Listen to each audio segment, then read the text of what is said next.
I'm pushing the button.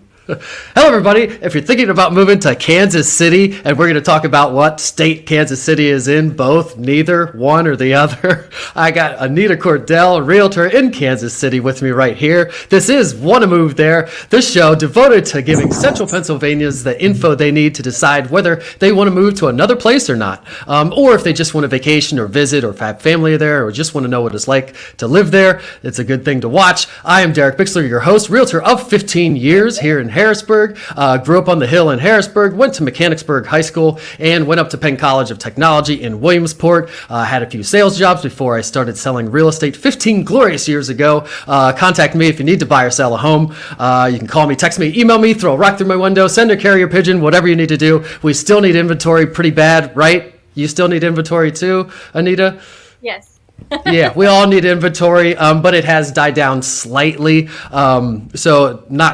It is a good time for buyers to get back out and maybe start making offers again. And I've kind of been reaching out to mine saying, hey, it's not quite as bad as it was before. So reach out to me if you need to. And whether you're watching this live or in a replay, ask a question in the comments, or if you know one of us, say where you're watching from, say hello, all that. And if we don't see it while we're going live here, we will come back and address it later, because there's a lot going on with the cameras and the buttons and everything. So sometimes I don't see it while we're going here. And a reminder that all the replays are on YouTube, Instagram, LinkedIn, Facebook, and on iTunes and Spotify and all the audio players. So anywhere you like to get your content, we will be there. And without further ado, I will bring in AnitaCordell, Realtor in Kansas City. Hello, Anita. Thanks for being with us. You are so good at your introduction. I feel like I'm manic every time I do it, but hey, whatever works. Yeah, totally. Well, thanks for being here. We met pretty much on Clubhouse like everybody else I've been having on the show, and I really appreciate you being here. And you're the third or fourth recording. So we're still new to the show, not new to doing this, but new to the show. So I really appreciate you bearing with any hiccups I might have during this. But let's start with telling everybody a little bit about yourself personally, where you grew up, your background, maybe your hobbies when you were a kid or something. Oh, yeah. So my dad's a pastor. I was born in Tulsa, and we moved around a little bit to New Mexico, then to Colorado, and then we landed in Leavenworth, Kansas, which is about 45 minutes outside of the Kansas City metropolitan area.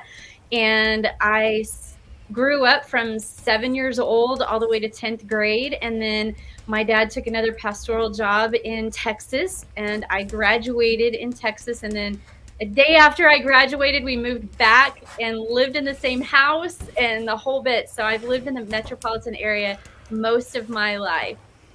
Do your parents still live in that house?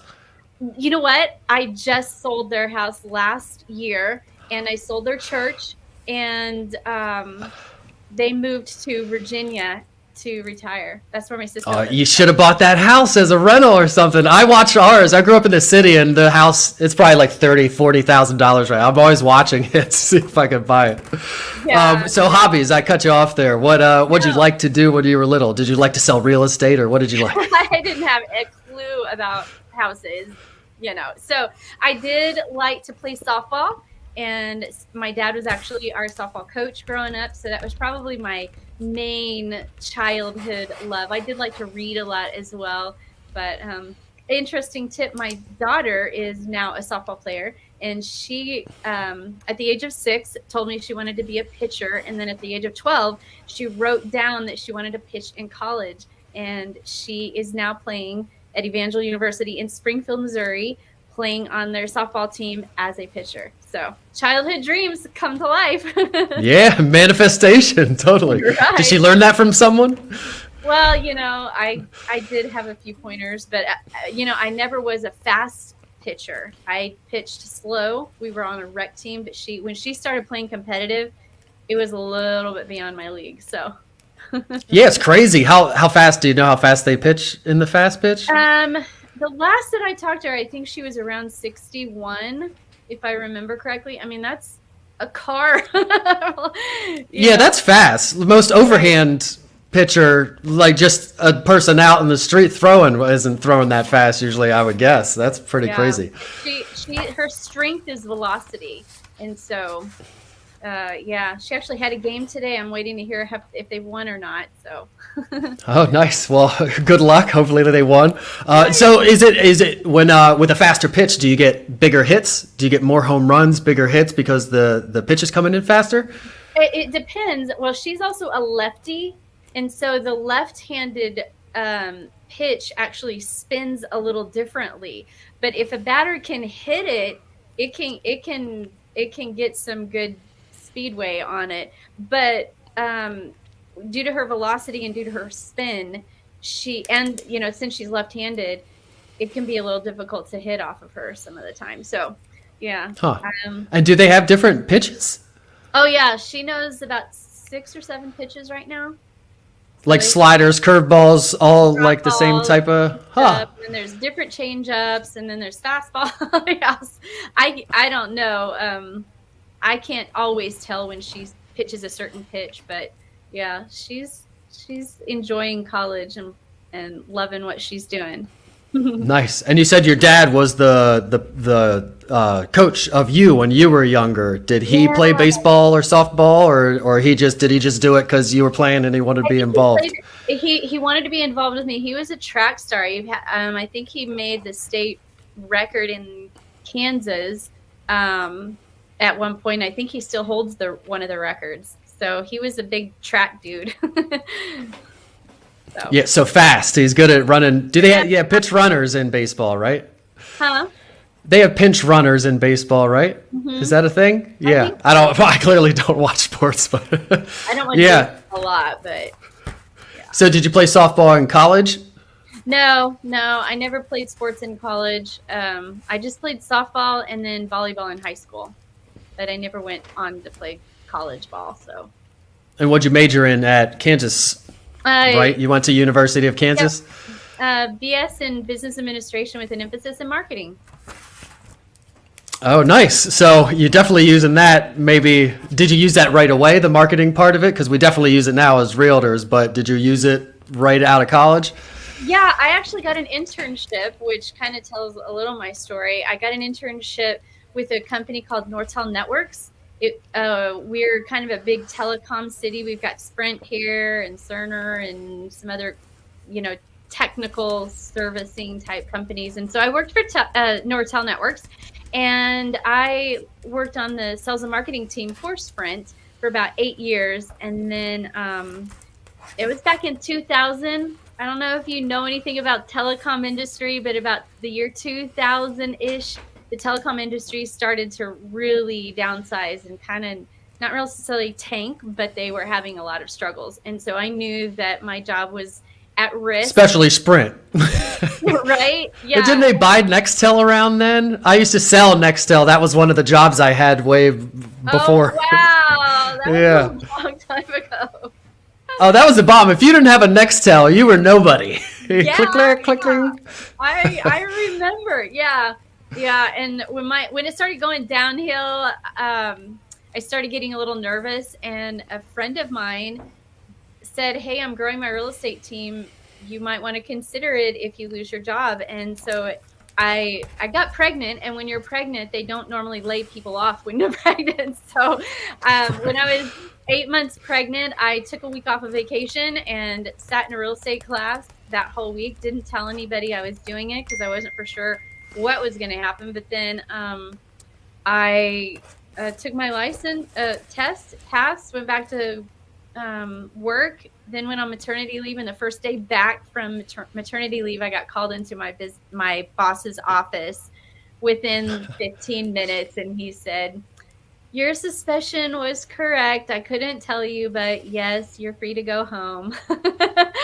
And so I launched my real estate business those next few months. So that's luckily you made the right decision to take the classes. So you did it in that what you had while you were pregnant, you said, but you were still working, and you were just doing it on the side online or in person or what? No, I took a week off and went in person. So I had some vacation time, and I went ahead and took it. And they do 4 days in person, and then your 5th day is optional, where you can take like a practice test and review. And then on the Saturday. If you sign up quick enough, you can take the test on that Saturday. So that was my week. Wow. And you passed it the first time. And it's Yeah. like, yeah, but there's a state and a national, and yeah. Right. I take a lot of pride in passing both the first time also, especially since my best friend at the time failed the one of them. Oh no. Yeah, I was like, Yeah, so that's how I started my real estate, and that was 20 years ago.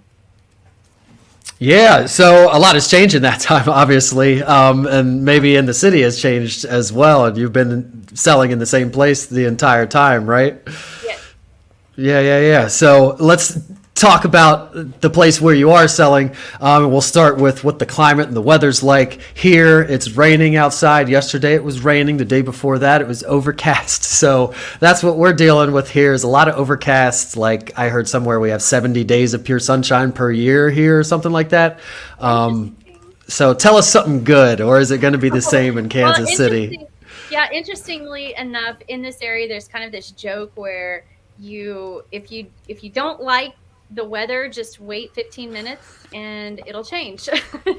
Especially in the 4 extreme seasons. So like for instance, Monday we were in like the mid 80s, and then it rained Monday night and a cold front came through, and I woke up this morning at 56 and it hasn't reached 71 today. So it's literally, and you can have like a 30-degree extreme every day during some of the seasons, but we do get 4 true seasons. Summertime gets a little hot and sticky and humid. That's probably one of the not so fun parts about it, but I'm in the fall area. One of the cons that you have to put in your YouTube video that we were talking about. Yes, I did say that, and I also talked about the tornadoes. So we are in the tornado alley, and annually we have tornado season. Every Wednesday at 11 o'clock, they test all of the tornado sirens, and they prep Every Wednesday at 11 o'clock. Yep, they test the sirens in each city, and that's in the tornado season. So yeah, so if you're nervous about, but I've lived here almost all of my life and I've never seen a tornado. I've seen probably the beginnings maybe of some formations of one, but I've never seen one. I have been in a tornado storm where the sirens start to go off. You grab your radio, you grab your family, you head for the basement, and you wait it out.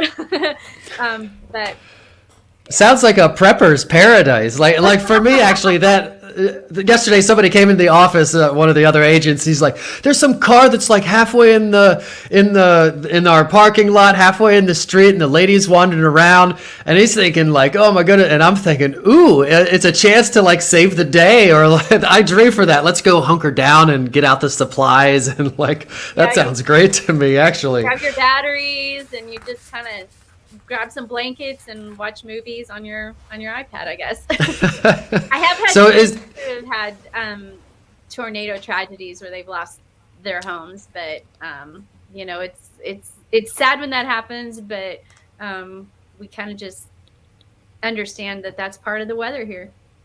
Yeah, and as long as it's just property and not lives, then Right. it can be replaced. And maybe you could touch on, while we're talking about the weather, is there special insurances for homes there? We don't have flood insurance or tornado insurance, or no, we don't have really a tornado insurance. There are certain pockets that are in a flood zone, and you have to have flood insurance for that, which is really pricey. But for the most part, there's most of the houses are not in a floodplain, and none of the houses here have tornado insurance. I guess every house has insurance, and maybe there's a clause that has tornado in there. I don't know, but it's not something separate that you have an option to buy. So probably excluded because they know it's probably going to happen or something.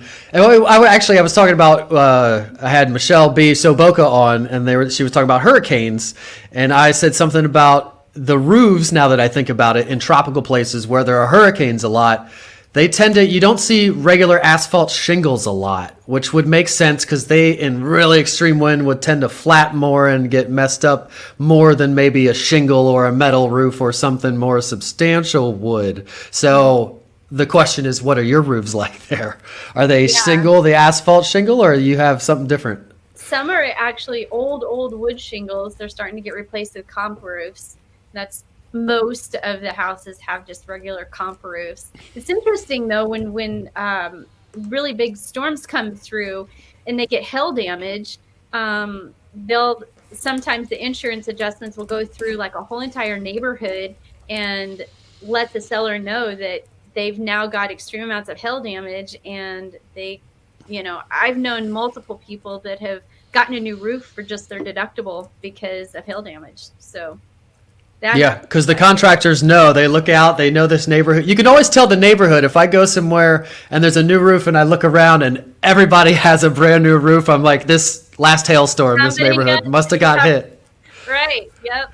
Yep. And then there was one neighborhood where the roofer was a bad roofer. And if you know anything about roofs, the seams are not supposed to go in line. It's supposed to go seam and then offset. And this roofer did all the roofs in the whole neighborhood pretty much the wrong way. I found out selling one of the houses. Yeah. And it was a pretty big roofer. And it was like, this is like roofing 101 that you don't do, but yeah. So you do have hail and you have tornadoes, and it's real flat there, right? As far as like the landscape, and there's no mountains. It's mostly so flat.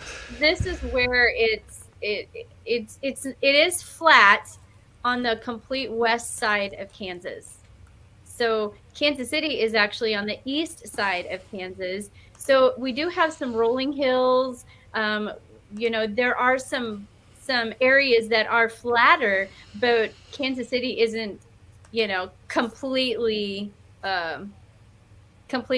If you go, because the west part of the state of Kansas, that's where you have the wheat fields and the farmers and, all of where all that tan kind of is. Exactly. Yeah. But Kansas City actually, I wouldn't say that it's mountainous or hilly at all either, but it does have, some pockets where there's some rolling hills. Yeah. I wanted to zoom out there because, like most Americans, probably people are like, I don't even know where Kansas is. So, Right. Kansas is pretty much dead center, yeah. And then Kansas City sits right on the border between the two, which we could talk about here. How while I have this up, and everybody can see obviously on the screen, or if they're listening, they can't see, but it is literally right on the border. And then when I zoom into the city view, it's split there. And for people watching, the right half is Missouri and the left half is Kansas. So tell us a little bit about that. How does that work? Yeah, so the south part of our city sits on the border of Kansas and Missouri, and then the Missouri River, you can see that on the north side. It is the border from the north part. So all of that on the Missouri River shields or defines the Kansas and the Missouri side. And the downtown is Kansas City, Missouri, and there's actually two Kansas cities. One is Kansas City, Kansas, which is kind of the foundation of our city, and then Kansas City, Missouri, which is downtown. And then it spreads out to about 15 suburbs outside of that area. So, yeah, I can always tell when people know that. I can always tell when people know a little bit about Kansas City or the geography, because when I go out of town and tell them that I'm from the Kansas City metropolitan area, they will ask me, do you live on the Kansas side or the Missouri side? Or what side of the state line do you live on? And I'm like, Yeah, and it's interesting that you said, so the Kansas side of Kansas City is the more major part of it. Or the more metropolitan, is that what you said? No, well, it's where a lot of more of the bigger businesses are. In what we call Johnson County, there's more of that. But I define it as a sideways smiling face. So you've got the two eyes where your arrow is. So you've got the two eyes and the forehead there. That's Kansas. Then where the Kansas City is the nose, and the Missouri River all the way to the border where you can see Overland Park there. All of that is Missouri. So the nose and the smile is the Missouri side, and the two eyeballs where you've got the arrow, that's the Kansas side. So there's more actually of Missouri than Kansas, but Kansas is Johnson County. It's one of the wealthiest counties in the nation, or it was a couple years ago. And there's a lot of corporate type stuff that goes on there. So, And what would people, is there any reason you would choose one side over the other? If somebody's moving to Kansas City and they don't care, yeah, do they you don't just care. pick the side where your business is? If I'm going to work on the Missouri side, I'm going to live on the Missouri side? Or would you That's purposely the want to live in an opposite state? Or Yeah, when I have out of town buyers, we first focus on where they are going to work. And then we talk about how long of a drive do they want. So is it 15 minutes? Is it 20? Do they care?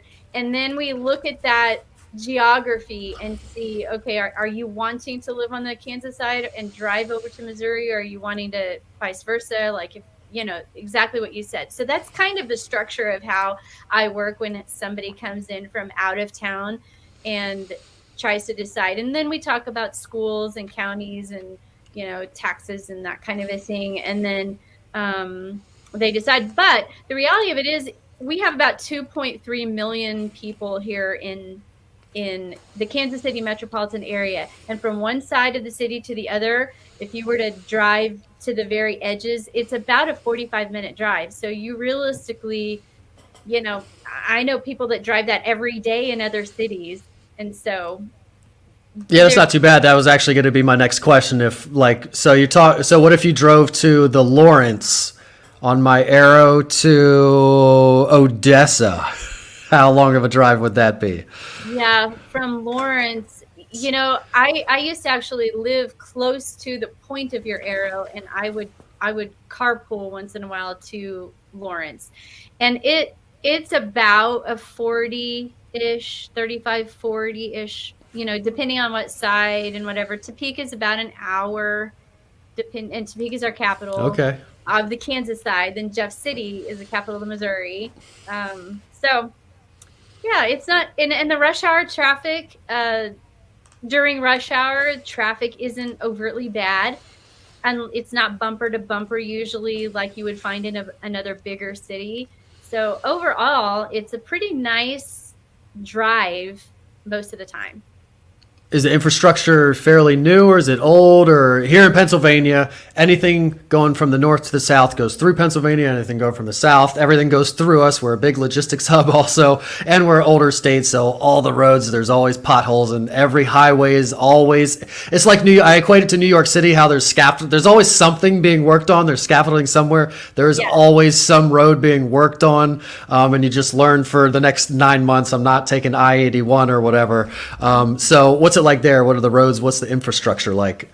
Well, surprisingly, they have been working for probably the last, I don't know, I'm guessing 15 years or so to really build on the growth of our city, because there's been a lot of new construction and the cities have expanded and there's just more traffic. And so they have been doing a really good job of making the traffic better. And so there's been it's been frustrating, just like what you say, but overall, the improvements have been really noticeable in my opinion. I drive around all the time and they've been improving. So, yeah.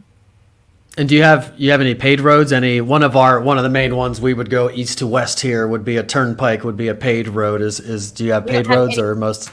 Nope, we don't have any paid roads. Nice. The paid one is the best one here, so I'll take that one, the easy pass any day. So you don't have easy passes there?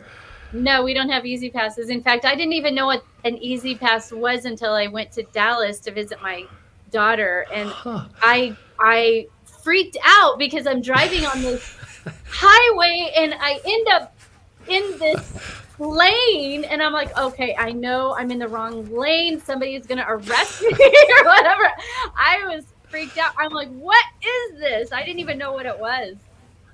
Yeah, huh? I've never even thought about that. So there are states, or at least areas, that don't have any paved roads and wouldn't know what an Easy Pass is. Because our Easy Pass here works. You know, if I go to Jersey or Maryland, anywhere, Easy Pass must have a monopoly on the toll road business. But even these days now, I think you don't even drop quarters, because there used to be, you had your Easy Pass lane and then you had a lane to pay cash, but now they just scan your license plate. So I don't even know if you even need Easy Passes anymore. But Yeah, that's no. interesting.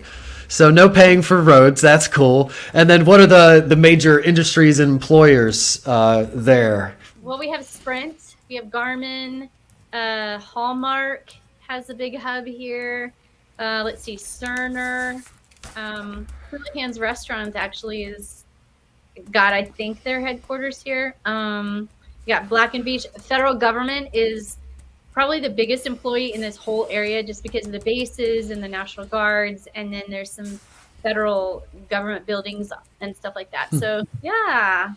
So you have a lot of military. We're very familiar with that. Where I live, I pretty much assume every neighbor and everybody around me is either active military, married, or related, or I'm retired, married, or yeah. or somebody they know is in military. So we know that. So what do you have there? Is it Navy, Army, everything? We've got one of the largest Navy depots in the It's country, mostly or something. Army. And Fort Leavenworth is the biggest, base around there. So they have like Army National Guard, Army Reserves, so. And do they have like an airport on is it like that big of a base? Is it a logistics hub? I don't even know what would be in Kansas. I don't know why there's a Navy depot in Mechanicsburg either. Well, it's a logistics hub, but I don't. Yeah, well, Fort Leavenworth actually has the big base, and it also has the federal penitentiary. So I don't know. I haven't been on the base for so long. I don't know. They may have a little airport. My guess would be yes, but I don't know, to be honest with you. Huh. That's cool though. So do you do a lot of VA stuff? I Do do work with VA a lot of work, military? Yeah. Yeah, that's cool.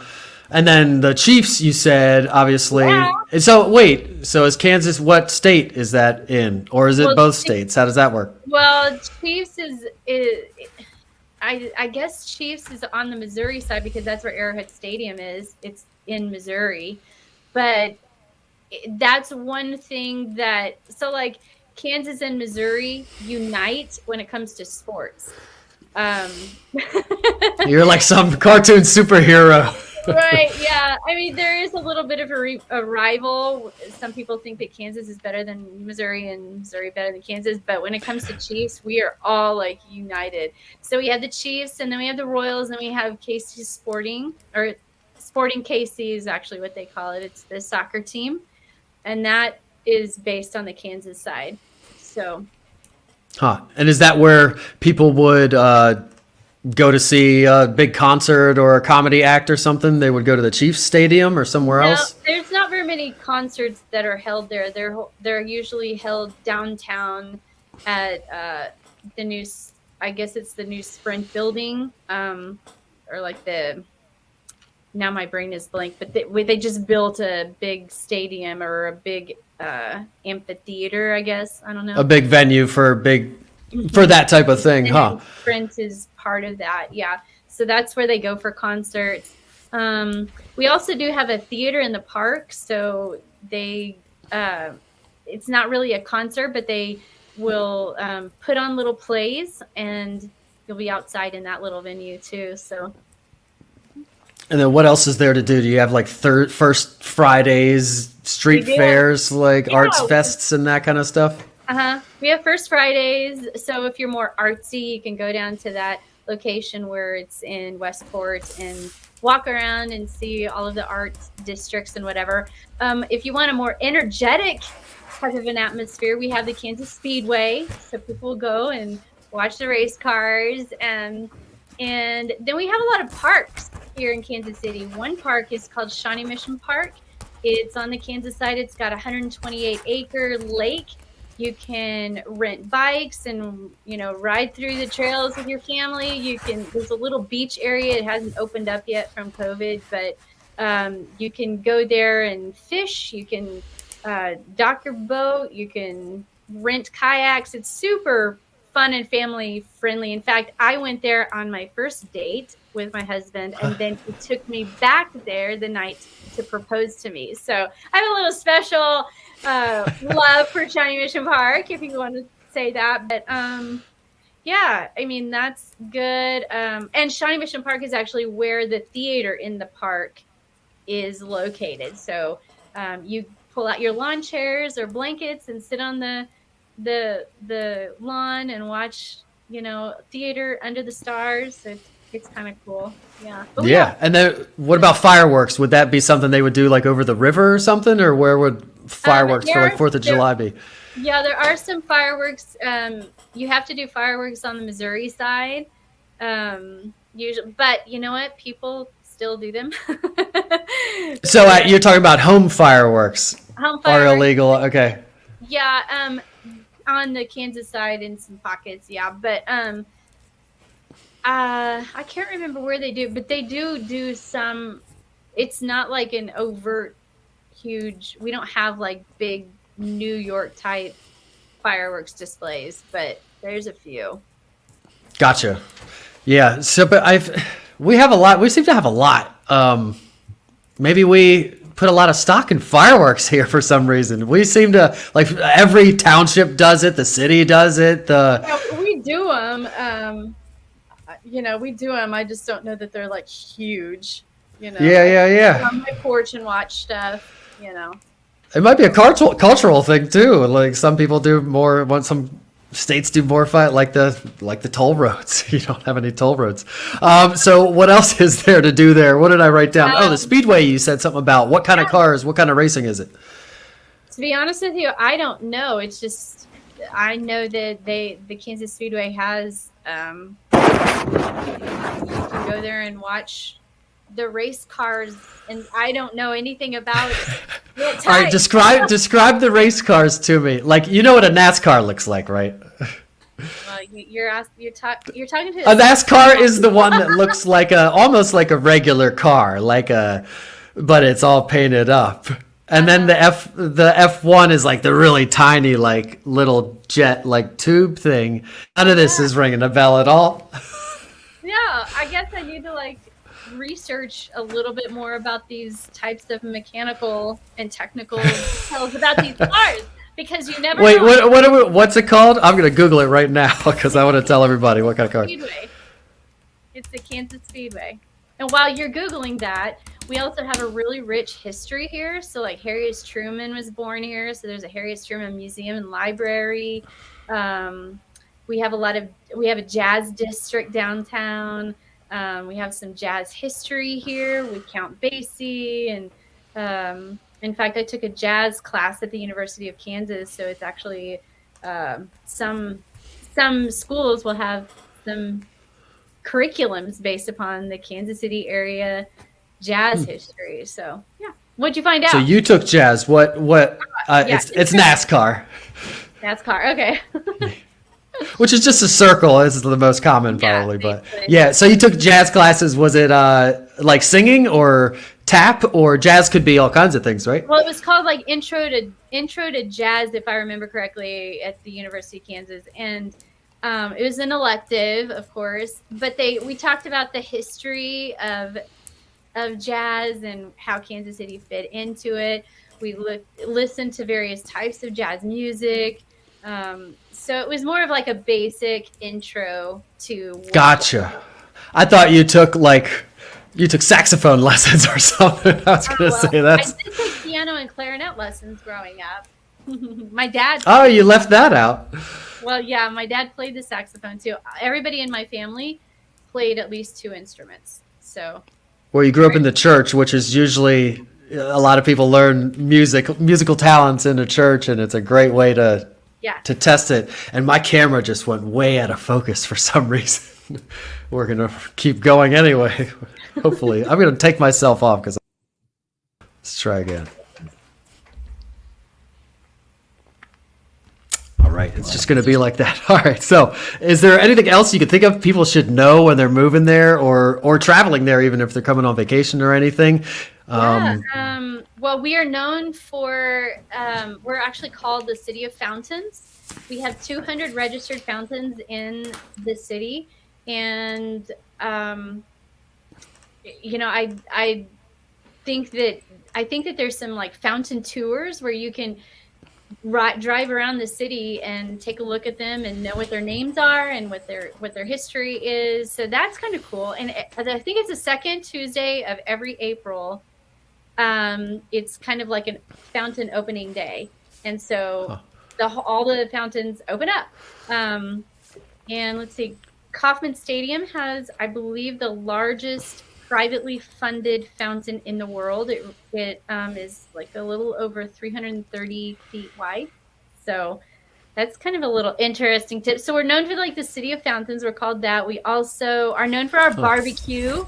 Our barbecues, we are known for the capital. I guess we're called the barbecue capital of the world. And so people will travel here just to participate in like barbecue contests and barbecue taste testing. And so usually a popular question when people come into town or when they move into town is, what's your favorite barbecue restaurant? So yeah, we buried the lead there, and I didn't even think about that either. It's a huge barbecue. So what do you have your favorite? You can give a shout out here to maybe one or two of your favorites. Yeah, I like Jack Stack, but I also like Joe's barbecue. But Jack Stack's probably my favorite. My favorite barbecue dish is I usually get ribs and burnt ends when I go. But ribs are so messy, and there's nothing polished about eating barbecue ribs. So don't go there on a first date and order barbecued ribs. You might want to stick to the burnt ends and use your fork. Yeah, do it with somebody you're well acquainted with. Right. Yeah, ribs is sounded good actually. So is there any kind of rivalry between Missouri and Kansas as far as like the rib? If there's a rib cook-off, is it like Missouri versus Kansas? No, not really. But people pride themselves on even being judges. My old pastor used to be a barbecue judge, and it was like the thing, it's like the thing. I'm a judge at this contest, but no. What qualifies you to be a judge? I have no idea. Probably because you eat a lot of barbecue and you might have to apply. You might have to know somebody. I'm not 100% sure, but he eats a lot of barbecue and he knows his barbecue stuff. So, but yeah. That's nice. Are there any schools or anything? I would think there might be a school, or people would make a pilgrim. Any barbecue people anywhere else would make a pilgrimage to Texas, to a few different places. Yeah, you mean as far as like how to make barbecue? Yeah. I don't know that there is a actual barbecue chef style school here. I do know that it's big on you like trying to develop your own flavor and making it your own. So people do that all the time. People smoke, like smoke barbecue. They have smokers out. And sometimes you can just drive and smell the barbecue.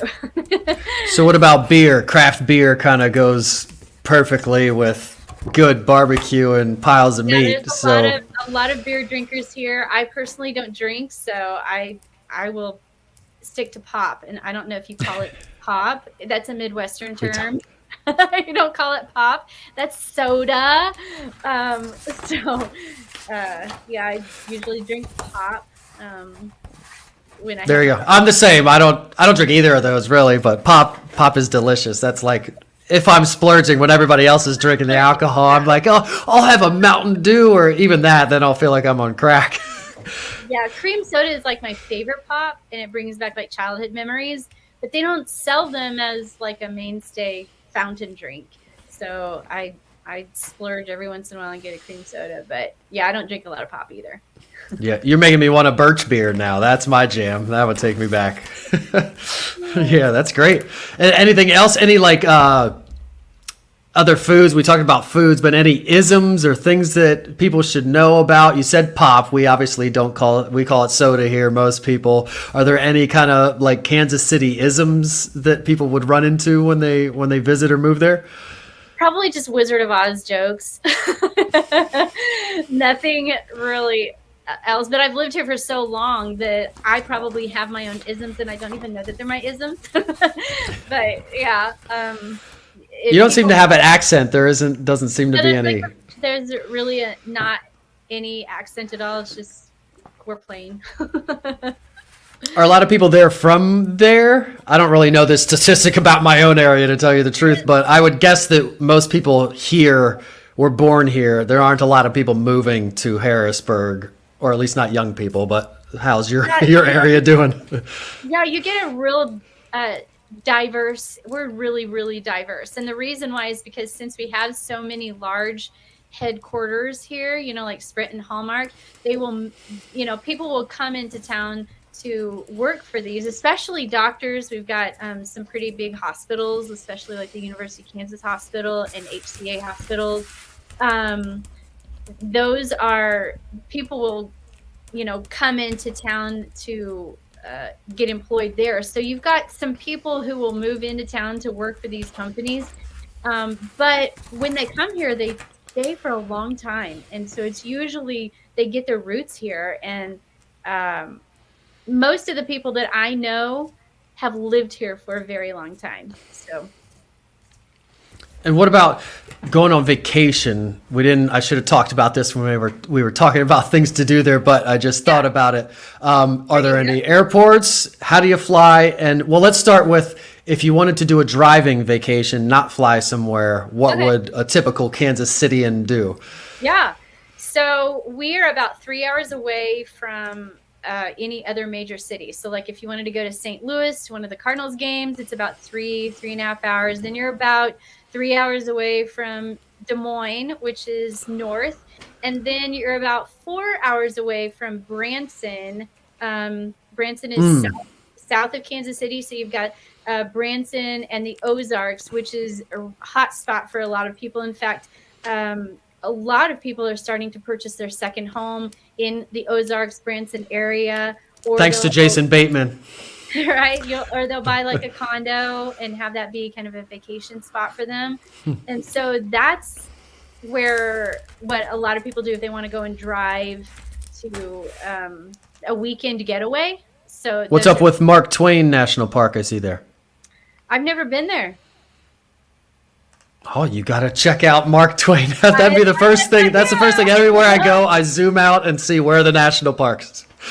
Yeah. Yeah. There, but yeah, so that's what people do. And then for like just a day, if somebody's just wanting to do something for a day, they'll go to like one of those parks, Shawnee Mission Park, or they'll fish at, there's one on the Missouri side that's Blue Springs. There's also one south of Kansas City. It's near Spring Hill, Kansas.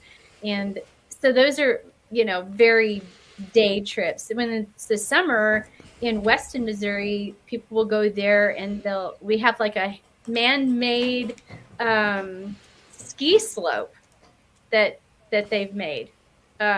So indoor or outdoor? It's outdoor. And so people will go there and ski or tube for a day because we don't have mountains here, but and we miss out on that. So you're like Dubai. Except theirs is indoor, I think, right? But yeah, that's kind of cool. So they blow snow on it. Well, if it's cold enough, you get to ski on that. Cold enough, yeah. Then, but it's pretty fun. It's pretty fun. People will go there and experience that. And then if you wanted to go to the beach, you would have to fly somewhere. You wouldn't, or do you drive to the Great Lakes ever? Like that looks like Chicago or somewhere like that. It looks like a pretty. Yeah. How long would that drive be?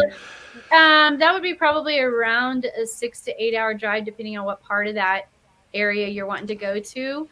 So yeah, people do drive, but if they're going to go to a lake, they, grab their boat and head to the Ozarks. it's only 4 hours. We do have an airport in Kansas City. In fact, we are getting a new airport. It's going to be a single terminal. And that opens up the 2023. And if you look really close on the walls and sometimes billboards throughout the Kansas City area, you will see yours truly, because I've been used for the advertising of the new Kansas City parking. So that's been kind of fun. People walk just as a model, or you have real estate ads? No, as a model. Nice.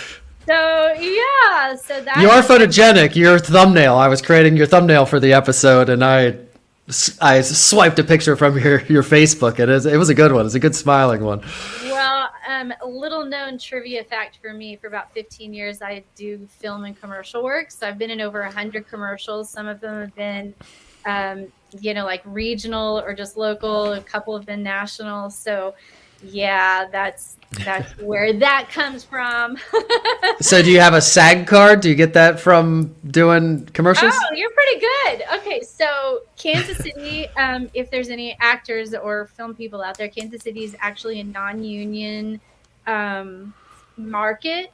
So most people who are talent do not get their SAG card if they are working a lot here in Kansas City, because there's not very many union jobs.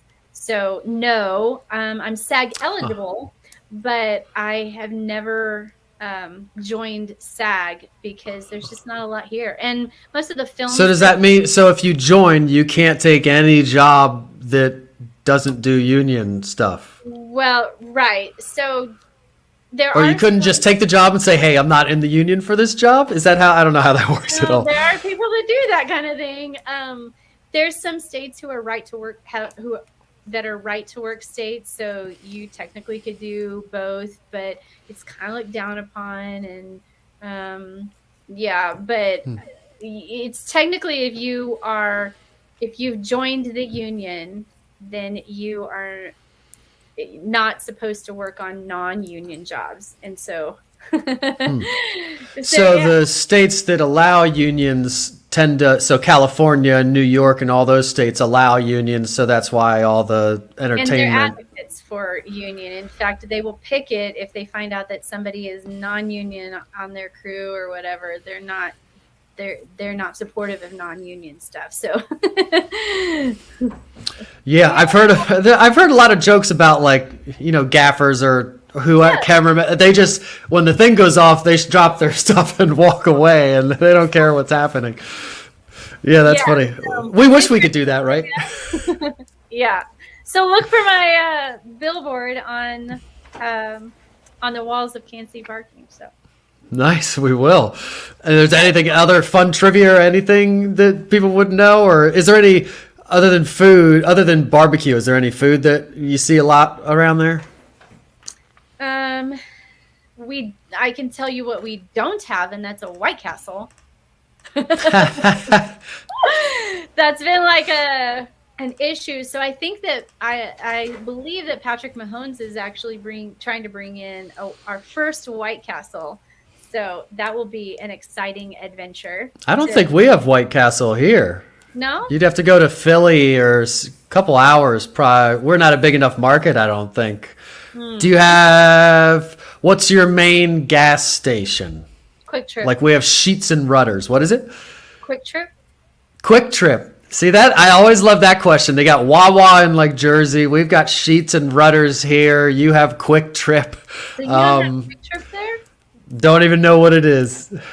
Oh, wow. We That's how I feel about Sheets. You probably have no idea what Sheets is, right? I have no idea what that is. We also have Casey's. We have Casey's. Okay. And these are like it's like a gas station, but it's also 24-hour food and the touchscreen thing and the full service, like this big full service gas station with food and everything. Yeah. And you get the food, and yeah, you can have like a little cappuccino late at night. Yeah. Uh-huh. Yeah. Back in the drinking days, that's where you stop on the way home. The Uber guy, we didn't have Uber, but taxi or whatever. So let's talk about what everybody can get for their money if they're moving there. average price here is in the 250 range, so maybe we start there. So if somebody sold their average house here for 250 and they're moving to the Kansas City area, what are they going to get for the equal money there? Yeah, so interestingly enough, there's a little bit of range. So on the Missouri side, in the city that I live in, which is called Blue Springs, and I'll focus on like the 4-bedroom houses. So the most of the houses that are 4 bedrooms are selling around 3 to 350, but the average is 391. And that's data from the first of this year to now. If you stay in Missouri and go to the heart of Kansas City, Missouri, 4-bedroom house is going to be around the same, 300 to 350, but the average is like a little around 381. But you're going to find more houses that are diverse in that city. Like I said, you can buy a $30,000, $20,000 house in Kansas City, Missouri, but you can also buy a $2 million house in Missouri. And there's more houses in the millions that sell. But if you go to Blue Springs, you can't find a $30,000 house. And there's only like one or two $1 million houses that have sold. If you go to the Kansas side, Shawnee is a booming city. Most of the houses that are 4-bedroom, plus, you're going to get about 500 to 550 for that. But they have a lot of smaller homes, but you can't get them, like in the 200s or so. So it drives the average down a little bit, or up a little bit from the Missouri. So you're going to look at like 435 or so. But one of the things that Kansas City is known for is our affordability. You can get affordable homes here. A lot of first-time home buyers, they can get a $200,000 house. Now that there's been a lot of multiple offer statuses and people are driving up the prices, that's been changing over the last year or so. But you can still, because the 250 house went to 300 all of a sudden. Yeah, right. But you can still find things. It might not be as polished as what it was 2 years ago, but hopefully that will balance out. So those are kind of there's a lot of diversity here. And if you have a certain budget, you're most likely going to be able to find that budget. You just it might not be in like your preferred area, but you'll be able to find that budgeted house. And we're pretty affordable. Same thing with rent. So people are usually amazed when they come into town. They can't believe the prices here in Kansas City compared to where they were. And I get that a lot. So. And then as far as like land that you get with a house, obviously if you're downtown in a city or something, for this, well, let's take this 391 average, or let's call it 400-ish 4-bed house. Is that something that's going to be in a suburban kind of setting, a subdivision with a 1/4 acre lot, or at least that's what we have here? Everything's 0.2, 0.25, as small as they can possibly make it. Yeah. So you're going to find a lot of HOAs here in Kansas City, a lot of neighborhoods, and lots are usually city lots. So that's the majority. There are pockets. So I live in a neighborhood where the lots are a lot bigger. So I have a lot that is 0.67. So it's almost, 3/4 of an acre almost. And that's not the norm. That's a abnorm per se.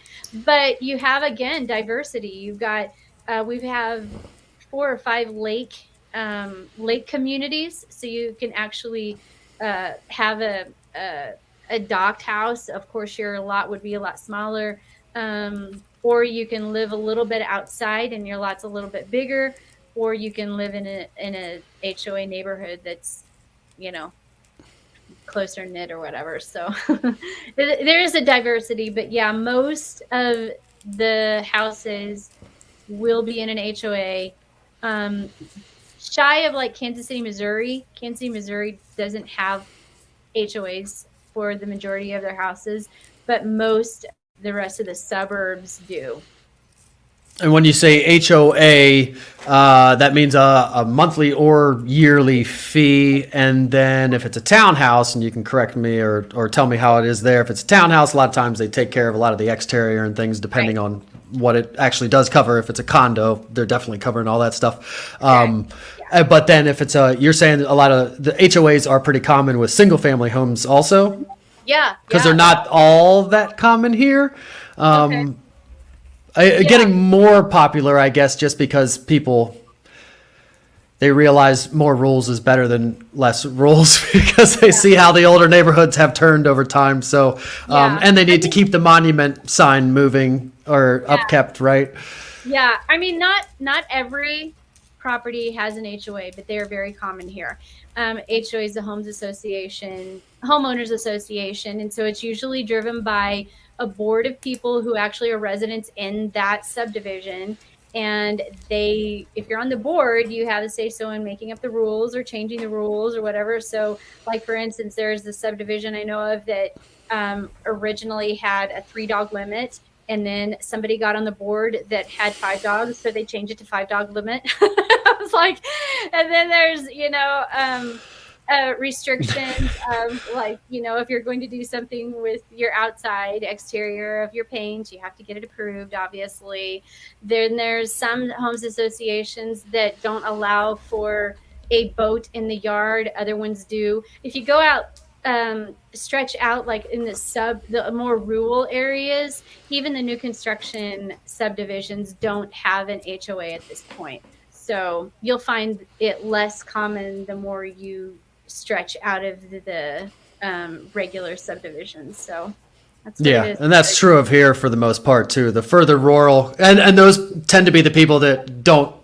I want less rules. Leave me alone. There's a reason I'm moving further out here with more land and all that. So it's really important when somebody's looking for a property here to make sure that they look at that HOA and make sure that they get a copy of the Homes Association restrictions, covenants and restrictions, just to make sure that they are okay with those rules. But it's interesting even too, like sometimes you have those rules in the covenants and restrictions, but nobody enforces them. It's like, don't park your boat out in the lawn. Right. It's not allowed, but you see it once in a while, Right. The parking Nazi isn't on the job. I've lived in an association where we had, but I liked it because it kept it, you'd get a knock on the door if your trash can wasn't put back 5 hours after if it's out 24 hours after the truck came, you're getting a letter that you're getting a warning for leaving your trash can out too long or whatever. But it kept everything really nice. There's actually a house here in Kansas City, and I haven't refreshed my knowledge on it for probably, 7-8 years, but people called it the Rainbow House because the person got so upset with the Homes Association that they actually literally painted their house like all these different colors, like pink and yellow and like bright colors. I don't know if it's still in existence anymore. Somebody might have repainted it, but people would drive. I would think you could almost sue because that's like a tangible. You're affecting the property values around you. I mean, really? Yeah. Speaking. That's crazy. Yeah. I just got refreshed on a memory, on something, but something really cool about our city is on Thanksgiving. So we have what's called the Plaza. And so we're also known for shopping. We have like the Legends and the Plaza and Crown Center. And the Plaza area is this little shopping center where people go and just spend the day. And every night, Thanksgiving night, they have a lighting ceremony. So they have like performers and speakers, and sometimes the mayor will go down there and the big crowd of people will go down, and it'll be just this big, huge celebration to kick off the holidays. And so the whole Crown Center lights up with Christmas lights. And so the pictures are always amazing. It's so beautiful, and it just kind of brings a holiday cheer. So if somebody's ever in town during Thanksgiving and they want to experience that, that's a really fun thing to do too. So That's actually a great way to close it out. And I'm sorry to do it so quickly, but we've got about 50 seconds for me to close this out. So all your information is going to be right here for everybody to see and in the description for everybody to reach out to you.